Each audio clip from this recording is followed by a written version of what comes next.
विटोक से नेमिनाथ भगवान मोक्ष पधारे। सिर्फ 20-25 साल पहले एक मूर्ति जबरदस्ती रख दी गई और देवता की गेट बना दिया गया जबरदस्ती। 50 साल पहले, 100 साल पहले विवाद चालू कर दिया और आज स्थिति ऐसी है कि श्रावकों को दर्शन दुर्लभ हो रहे हैं। पावागढ़ खूब प्रसिद्ध है और उसके नाम से जो गीत है ना, ये सब गाते हैं जोड़ जोड़ करके। पंखड़ा पंखड़ा उड़ करके जाना, कहाँ जाना? हाँ, वो जहाँ भी भेजना चाहते वो नाम बोल देते उसमें। गाने वाले ने पावागढ़ गाया है, लेकिन और जो ये होते ना दूसरे गाने वाले, वो जहाँ भेजना चाहते, कोई इसको शिखर जी भेज देता है पंखड़ा को, कोई कुंजवन भेज देता है, कोई श्रवण बेलगोल भेज देता है, प्रतापगढ़ भेज देता है, जबकि ऑलरेडी यहाँ पंखड़े हैं। अब देखिए, अब लोग जो है ना, कभी कभी जैन गायक गाता है, जैन सभा में भी गाता है, तो फिर वो पावागढ़ नाम की बजाय पावापुर बोलता है, शिखर जी बोलता है।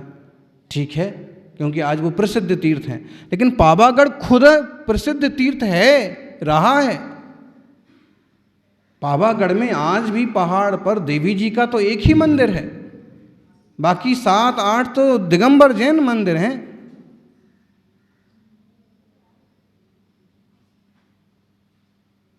चूंकि आज शक्ति और संख्या में जैन कम हैं और एक तरह का हमेशा खतरा ही जैसा बना रहता है कि कब कौन कहाँ बैठ जाए, कब कहाँ कौन कब्जा कर ले और कब कौन कहाँ सिंदूर पोत दे। फिर भी बहुत बड़ी जगह वहाँ पर पहाड़ का अधिकांश हिस्सा जिनालयों के नाम है, जिनालयों के आसपास है। तालाब है वहाँ पहाड़ पर, तालाब में एक मंदिर है जिस पर द्वार पर जिन प्रतिमा बनी हुई है। जब हम लोग दर्शन करने गए थे तो वहाँ पर एक बैल का पत्थर चिन्ह ला करके किसी ने उसके सामने रख दिया, बैल का पत्थर रख दिया, कल गोल पत्थर रख दिया। क्या करेंगे? चूँकि वो टूटा हुआ मंदिर है, फिर उसका जीर्णोद्धार हो सकता है, सुंदर मंदिर हो सकता है। तो पावागढ़ लव कुश श्री राम के बेटे, जिन धर्म की मान्यता के हिसाब से वो वहाँ से मोक्ष पधारे, उनके चरण वहाँ बने हुए हैं। अपन सब मुनियों ने तो खूब लाभ लिया वहाँ की वंदना का, और ऐसा पानी गिरता है, ऐसा मौसम हो जाता है वहाँ पर,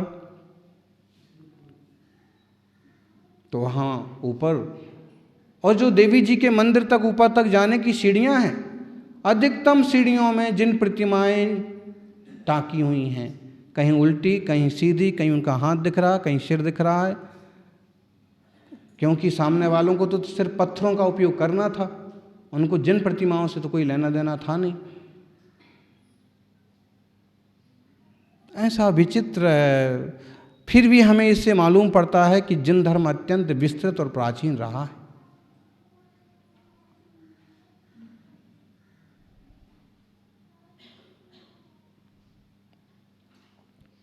आत्मार्थी सज्जनों,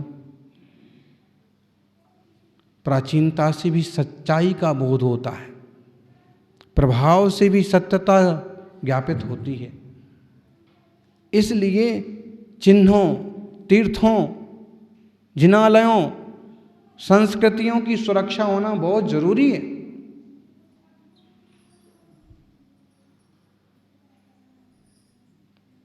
शिखर जी जाते हैं तो 20 तीर्थंकरों की अनंत सिद्धों की स्मृति होती है। पावापुर, चंपापुर, गुणावा, नवादा जाते हैं तो वहाँ से मोक्ष पधारे भगवान का स्मरण होता है, गौरव होता है। फिर भी कहीं ना कहीं हमारी नेतृत्व शक्ति किसी न किसी रूप में कमज़ोर पड़ती है। आज अभी कुछ साल पहले और उत्तर प्रदेश सरकार ने बौद्ध सर्किल महात्मा बुद्ध के जो जन्म स्थान है, दीक्षा स्थान है, साधना स्थान है, ज्ञान स्थान है, जो भी है उन सब को एक क्रम में जोड़ा और उसके लिए करोड़ रुपए दे करके एक अच्छा रूप से विकसित किया। क्योंकि विदेशों में भी है बुद्ध धर्म का प्रभाव, वहाँ के लोग भी आते हैं, उसको जोड़ा गया है। अब हम देखें तो सारे तीर्थंकरों का जन्म स्थान वहीं है आसपास, अधिकतम वहीं से मोक्ष गए हैं। तो भी जैन सर्किल, जैन सर्किट अथवा ऐसा कुछ भी विकास नहीं करवा पाए कि एक सड़क से, एक क्रम से, एक व्यवस्था के माध्यम से सबों को जोड़ा जा सके। वो कुछ होना चाहिए।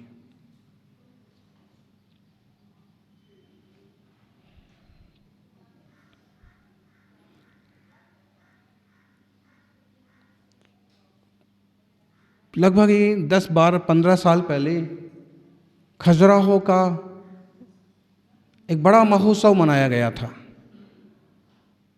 और खजुराहो के उतने बड़े महोत्सव में जो वहाँ का बहुत मुख्य मंदिर है, दूसरे तो सब अपने मुख्य कहते ही हैं, अधिकारी और सारे लोग दूसरों ही होते हैं और कहते ही हैं, लेकिन जो वास्तव में प्रभावशाली दिगंबर जैन पार्श्वनाथ मंदिर है, सारे कार्यक्रमों में उसका कोई उल्लेख नहीं। बाद में कुछ लोगों ने कोशिश की कि इतना बड़ा महोत्सव हो रहा है और जहाँ एक इसकी अत्यंत गरिमापूर्ण जिनालय है, प्राचीन मंदिर है और जो प्रसिद्ध मंदिर हैं उनसे स्पर्धा करता है और इसको शामिल नहीं किया, तो फिर बाद में कुछ हुआ। आप कुछ बोलेंगे, कुछ होगा।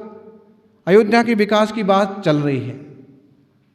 अब वहाँ की कमेटी, उत्तर प्रदेश की कमेटी, तीर्थ क्षेत्र कमेटी, कोई अमुक मजबूत लोग और व्यवस्थित अपना एप्लीकेशन, आवेदन बनाएं और वो भी बताएं कि यहाँ 5 तीर्थंकरों की जन्म भूमियाँ हैं और यहाँ स्थान है और यहाँ भी कुछ विकास होना चाहिए। वो सारी चीज़ों पर भी ध्यान दिया जा सकता है।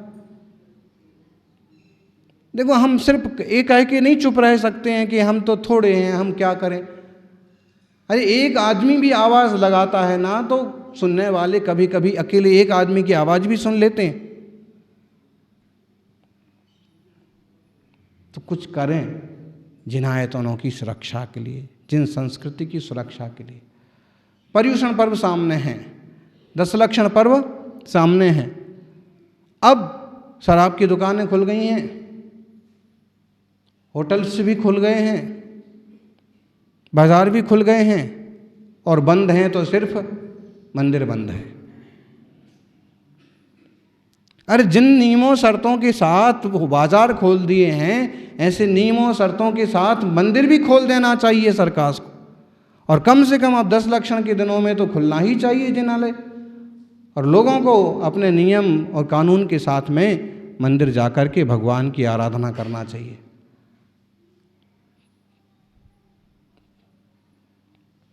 आवाज़ उठाएं, सरकार को कहें, कोर्ट को कहें, और कोई ना सुने तो अपने ढंग से पूजा आराधना करें, जरूर करें। अब ये तो बहाना है ही है कि कोरोना बढ़ रहा। अब जब शादियां हो रही हैं और 100-200 लोग इकट्ठे हो रहे हैं, वहाँ जो हो रहा है वहाँ नहीं बढ़ेगा क्या? फिर अकेले मंदिरों के और प्रवचनों के बारे में ऐसा क्यों? जो वहाँ नियम पाले जा सकते, अच्छे अच्छे तो नियम यहाँ पाले जा सकते हैं। वहाँ तो शादी विवाह है, मरउगल में एक दूसरे से मिलना भी पड़ता है, हाथ भी जोड़ना पड़ते हैं, हाथ भी मिलाना पड़ता है, पाँव भी छूना पड़ते हैं। यहाँ मंदिर में तो सब जाएं चुपचाप, अपने अपने 2-2 हाथ के अंतर से बैठ जाएं, पूजा करें, भक्ति करें, नाचें कूदें। तो ऐसी बातें हैं।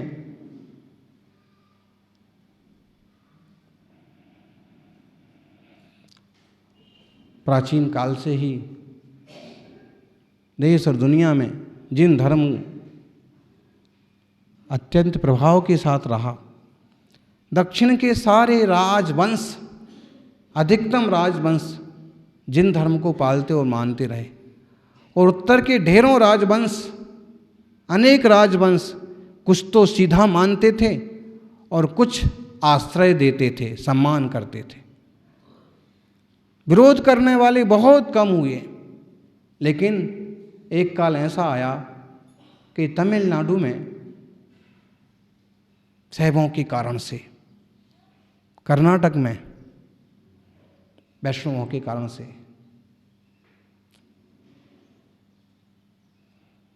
कर्नाटक में बड़ा इतिहास है, उत्तर भारत में बौद्धों के कारण से,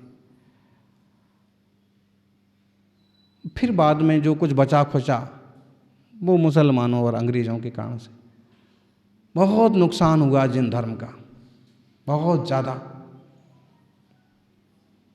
और आज भी तमिलनाडु में, केरला में, कर्नाटक में बड़े बड़े मंदिर हैं, बड़े बड़े मंदिर। आपके यहाँ क्या मंदिर हैं? आप ही खुद देख के आओगे तो आप ही अपने मित्रों को कहोगे कि यहाँ क्या मंदिर हैं। बड़े बड़े पत्थर के मंदिर, बड़ी बड़ी सुंदर प्रतिमाएं। तो मंदिर भी जो बच गए सो बच गए, जो चुरा लिए, जो तोड़ दिए, जो कब्जा लिए हैं। आज प्रसिद्ध जो मंदिर है ना, तिरुपति जी के लिए भी उसके ही इतिहास में, उसी संस्था से छपी हुई किताब में लिखा कि पहले जैन मंदिर था। महालक्ष्मी मंदिर, मीनाक्षी मंदिर, बहुत गहरी संस्कृति रही है ये। किन कारणों से कैसे बदली है, कैसे इतना नुकसान हुआ है, वो तो इतिहास पढ़ेंगे तो मालूम पड़ेगा। लेकिन वास्तव में भेद ज्ञान पूर्वक आत्मकल्याण कराने वाला ये मार्ग जीवंत रहना चाहिए। सारे लोगों को सत्य अहिंसा का ये मार्ग समझ में आना चाहिए। कोई हमारा विरोधी नहीं, कोई हमारा दुश्मन नहीं, हम ऐसी भावना रखने वाले लोग हैं। लेकिन ये भावना भी रहती है कि सब लोगों को ये मंगलमय जिन धर्म मिले, सब लोग इसके सिद्धांतों को समझें, क्योंकि वास्तव में तत्वों की समझ यहीं से आएगी। ऊपरी अहिंसा, ऊपरी सदाचार बहुत जगह मिल जाएगा, लेकिन भेद विज्ञानपूर्ण, सम्यक दर्शन, ज्ञान चारित्रपूर्ण अहिंसा और व्रत जिन शासन में उपलब्ध हैं। आयतन कहा है यहाँ मुनिराजों के लिए। जिनायतन तो जहाँ जिन विराजे हैं वो, लेकिन यहाँ चलते फिरते मुनि को कहा है आयतन। घर, किस चीज का घर? मणवयण काय दब्बा आयत्ता जस इंद्रिया विषया आयदनम जिण मग्गे जिण दिठम संजयम रूपम। जो मुनि मन वचन काय इनको बस में रखते हैं, स्पर्शन रसन घ्राण चक्षु कर्ण इन पंचेंद्रियों पर विजय प्राप्त करते हैं,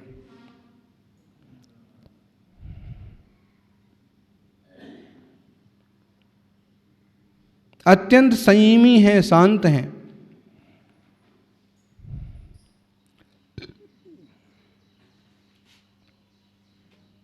भी मुनि आयतन है। किस चीज के आयतन है? सद्गुणों के आयतन है, जिनने मद राग द्वेष मोह क्रोध लोभ मान माया आदि सारे विकारों को जीत लिया है, दिल से अलग कर दिया है। मुनियों को किसी पर क्रोध नहीं है, किसी से बैर विरोध नहीं है, लेकिन सबके कल्याण की भावना जरूर है। जिनने षड रिपुओं को जीत लिया है, क्रोध मान माया लोभ मद मोह, ऐसे मुनि, जो मुनि 5 महाव्रतधारी हैं और 5 महाव्रत के साथ एक और रात्रि भोजन त्याग का नाम का छठवां अणुव्रत, इन व्रतों को धारण करने वाले हैं वे आयतन हैं।